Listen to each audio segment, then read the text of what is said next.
Hello विद्यार्थी मित्रों, आज हम कक्षा 7 विषय हिंदी का पाठ 1 जो एक कविता है और उसका नाम है बेटी, उसके बारे में हम आगे समझेंगे। तो इस वीडियो में हम जो बेटी कविता के आधार पर जो व्याकरण विभाग है वो हम देखेंगे और उसके जवाब है वह हम समझेंगे। तो हमारी जो असाइनमेंट है उसमें जो व्याकरण विभाग दिया गया है उसके जवाब किस तरह से लिखने हैं वह हम इस वीडियो में समझेंगे। तो उसमें सबसे पहले प्रश्न नंबर है 15। तो उसमें क्या करना है कि उदाहरण के अनुसार विलोम शब्द लिखिए और वाक्य प्रयोग कीजिए कि जो शब्द दिया है उसका विलोम शब्द लिखना है और दोनों शब्द जो शब्द दिया गया है वो और जो उसका विलोम शब्द होता है वो उन दोनों का अलग अलग वाक्यों में प्रयोग करके भी लिखना है। तो मैं आपको उसके विलोम शब्द है वो बताऊंगी आपको। दोनों शब्द के आधार पर जो वाक्य बनाने हैं वह अपने आप बनाने हैं। तो इसमें सबसे पहले देखते हैं कि आकाश। तो आकाश का विलोम शब्द होता है धरती। दूसरा शब्द है उजियारा, उसका विलोम शब्द है अंधियारा। तीसरा विलोम शब्द है इधर, तो उसका विलोम शब्द है उधर।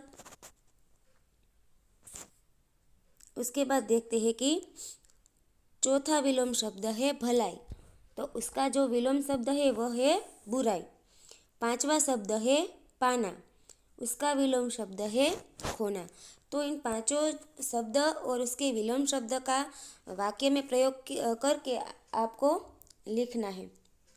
उसके बाद है 16वां प्रश्न, जो उसमें क्या करना है तो कि उदाहरण के अनुसार वचन परिवर्तन करके वाक्य में प्रयोग कीजिए कि जो शब्द दिए गए हैं वह एक वचन हो तो उसे बहुवचन में बदलना है और बहुवचन हो तो उसको एक वचन में बदलना है। तो शब्द का वचन परिवर्तन भी करना है और साथ साथ दोनों शब्द का वचन जो शब्द दिया गया है उसका और उसके वचन परिवर्तन का दोनों शब्द का वाक्य में प्रयोग करना है। तो उसमें हम देखते हैं कि पहला शब्द है मैं, तो उसका जो वचन परिवर्तन है वह होता है हम।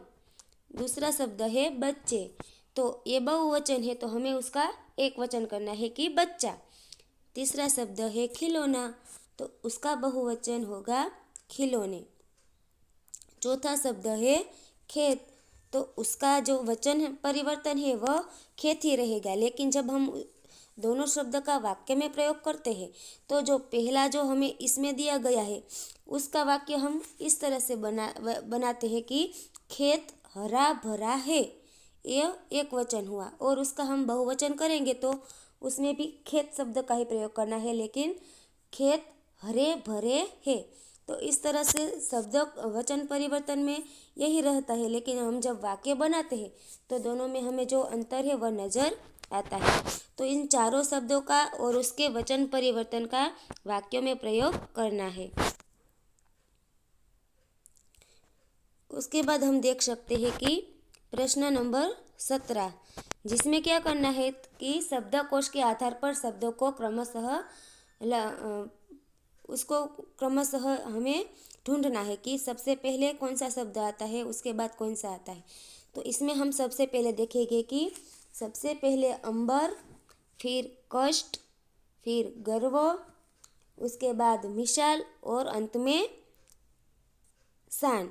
तो इस तरह से जो शब्द है उसको शब्दकोश के क्रमानुसार हमें लिखना है। उसके बाद आता है प्रश्न नंबर 18।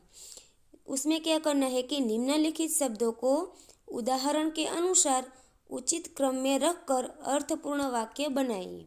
तो इसमें हमें उदाहरण दिया गया है कि अलग अलग जो वाक्य है उसको उसके जो सारे शब्द है वो इधर उधर रखकर इधर लिखा हुआ है। तो हमें क्या करना है कि सभी शब्दों को अच्छी तरह से क्रमशः लगाकर एक अच्छा अर्थपूर्ण वाक्य बनाना है।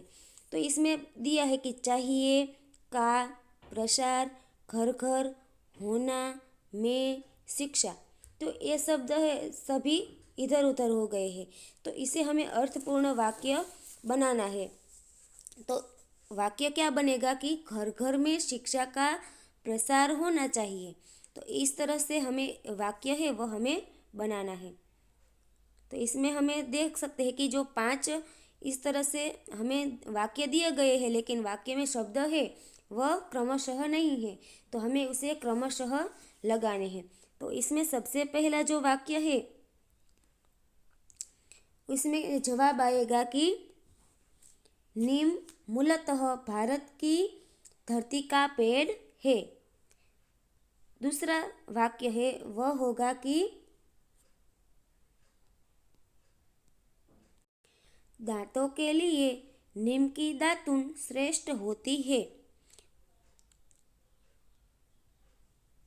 उसके बाद तीसरा जो वाक्य है वह क्या होगा कि दिया जलाकर आंगन में रख दिया।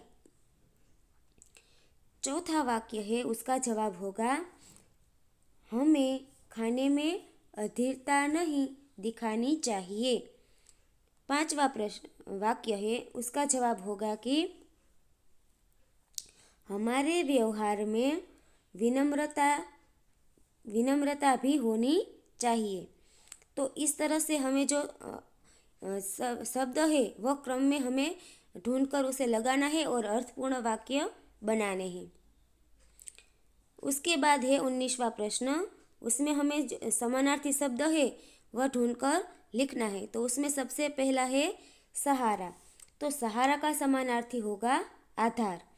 दूसरा है गगन, तो गगन तो आकाश। तीसरा है बेटी, बेटी यानी कि लड़की। चौथा शब्द है उजियारा, उसका समानार्थी शब्द है उजाला। दुनिया का समानार्थी है जग। और छठा है फूल, तो फूल का समानार्थी होगा पुष्प। तो इस तरह से हमें समानार्थी शब्द लिखना है। उसके बाद है 20वां प्रश्न, मुहावरों का अर्थ लिखकर वाक्य में प्रयोग कीजिए। हमें मुहावरा दिया गया है उसका हमें सामने अर्थ लिखना है और अर्थ का वाक्य में प्रयोग करना है। तो मैं आपको सिर्फ मुहावरे का अर्थ बताती हूँ, वाक्य है वह अपनी तरह से आपको बनाना है। तो उसमें सबसे पहला मुहावरा है तारा बनना। तो तारा बनना उसका अर्थ होगा श्रेष्ठ बनना। दूसरा है हवा को चूमना, यानी कि उसका अर्थ है प्रगति करना। तीसरा मुहावरा है अपने पाँव पर चलना, उसका अर्थ होता है आत्मनिर्भर बनना। तो इन तीनों जो मुहावरे हैं उसको आपको वाक्य में प्रयोग करना है। उसके बाद है 21वां प्रश्न, उसमें क्या करना है कि निम्नलिखित वाक्यों में से गुणवाचक विशेषण छांट कर लिखिए। वाक्य दिया गया है उसमें से गुणवाचक विशेषण कौन सा है वह हमें पहचानना है। तो जो पहला वाक्य है कि वरदराज चतुर बालक है, तो उसमें गुणवाचक विशेषण होगा चतुर। दूसरा वाक्य है फूल बाजार में पीले गुलाब मिलते हैं, तो उसमें जो गुणवाचक विशेषण है वह क्या होगा पीले। उसके बाद तीसरा वाक्य है मिर्च का स्वाद तीखा होता है, तो इसमें विशेषण होगा तीखा। चौथा वाक्य है शहरों में पंजाबी खाना मिलता है, तो इसमें गुणवाचक विशेषण होगा पंजाबी। पांचवा प्रश्न वाक्य है सफ़ेद कपड़ों में दाग तुरंत दिखाई देते हैं, इसमें गुणवाचक विशेषण है सफ़ेद। तो इस तरह से हमें जो गुणवाचक विशेषण है वह हमें ढूंढकर लिखना है। उसके बाद है 22वां प्रश्न, उसमें हमें क्या करना है कि निम्नलिखित शब्दों में से निश्चित संख्यावाचक और अनिश्चित संख्यावाचक विशेषण को छांटकर वाक्यों में प्रयोग कीजिए। तो हमें सभी जो शब्द दिए गए हैं उसमें से निश्चितवाचक विशेषण संख्यावाचक विशेषण कौन सा है और अनिश्चित संख्यावाचक विशेषण कौन सा है वह हमें ढूंढ कर लिखना है। और जो शब्द दिए गए हैं वह शब्द आए ऐसा वाक्य हमें बनाकर लिखना है। तो वाक्य भी बनाना है और उससे पहले क्या करना है कि जो हमें शब्द दिया गया है वह निश्चित संख्यावाचक है या अनिश्चित संख्यावाचक।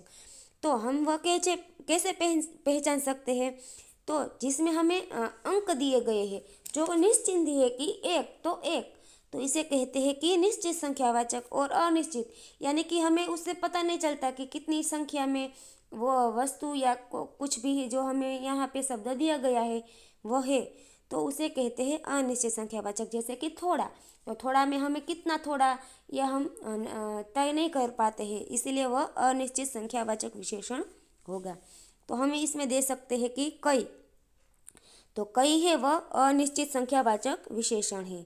दूसरा है थोड़ा, थोड़ा है वह भी अनिश्चित संख्यावाचक विशेषण है। उसके बाद है तीसरा 50, तो 50 है वह निश्चित संख्यावाचक विशेषण है। उसके बाद हम आगे देखते हैं कि चौथा है ढाई, तो ढाई में भी हमें पता चल सकता है, इसीलिए वह निश्चित संख्यावाचक विशेषण है। बहुत तो अनिश्चित संख्यावाचक विशेषण, कुछ तो अनिश्चित संख्यावाचक विशेषण। उसके बाद है चौथा, चौगुना, चौथा, ये दोनों जो है वह निश्चित संख्यावाचक विशेषण है। उसके बाद है ज़्यादा, तो ज़्यादा है वह अनिश्चित संख्यावाचक विशेषण है। 10वां है चारों, तो चारों है वह निश्चित वाचक संख्या विशेषण है। तो इस तरह से हमें सभी जो शब्द का निश्चितवाचक संख्या विशेषण और अनिश्चितवाचक संख्या विशेषण है वह हमें तय कर लिया है। अब आपको क्या करना है कि जो शब्द दिए गए हैं उस शब्दों को वाक्य में प्रयोग करना है। उसके बाद हम देख सकते हैं कि 23वां प्रश्न, उसमें हमें क्या करना है, निम्नलिखित वाक्यों में से विशेषण पहुंचाकर लिखिए कि जो हमें वाक्य दिया गया है उनमें से विशेषण कौन सा है वह हमें ढूंढकर लिखना है।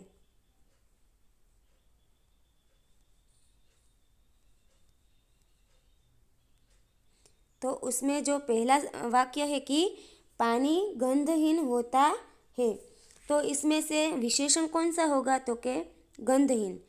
दूसरा वाक्य है गौरव तीसरी कक्षा में पढ़ता है, तो उसमें विशेषण है तीसरी। तीसरा वाक्य है नाव में ज़्यादा लोग बैठने से नाव उलट गई, उसमें ज़्यादा है वह विशेषण है। चौथा प्रश्न है कैसा साहसी बालिका थी, उसमें से साहसी है वह विशेषण है। 5वां वाक्य है हमारे देश की चारों दिशा रक्षित है, उसमें से चारों है वह विशेषण है। 6ठा वाक्य है पूर्व दिशा में सूर्योदय होता है, तो उसमें पूर्व है वह विशेषण है। 7वां वाक्य है वह आदमी जा रहा था, उसमें वह है वह शब्द विशेषण है। 8वां वाक्य है कई लोग नर्मदा की परिक्रमा करते हैं, उसमें कई है वह विशेषण है। 9वां वाक्य है बाल्टी में थोड़ा सा पानी है, उसमें थोड़ा सा शब्द विशेषण है। 10वां वाक्य है शरीर के साथ मन स्वस्थ रखना जरूरी है, उसमें से स्वस्थ है वह विशेषण है। तो इस तरह से हमें वाक्य में से विशेषण ढूंढकर लिखना है और इस तरह से हमें जो विशेषण है उसके बारे में हम समझ सकते हैं कि जो वाक्य में विशेष अर्थ हमें बताता है वह विशेषण बनता है।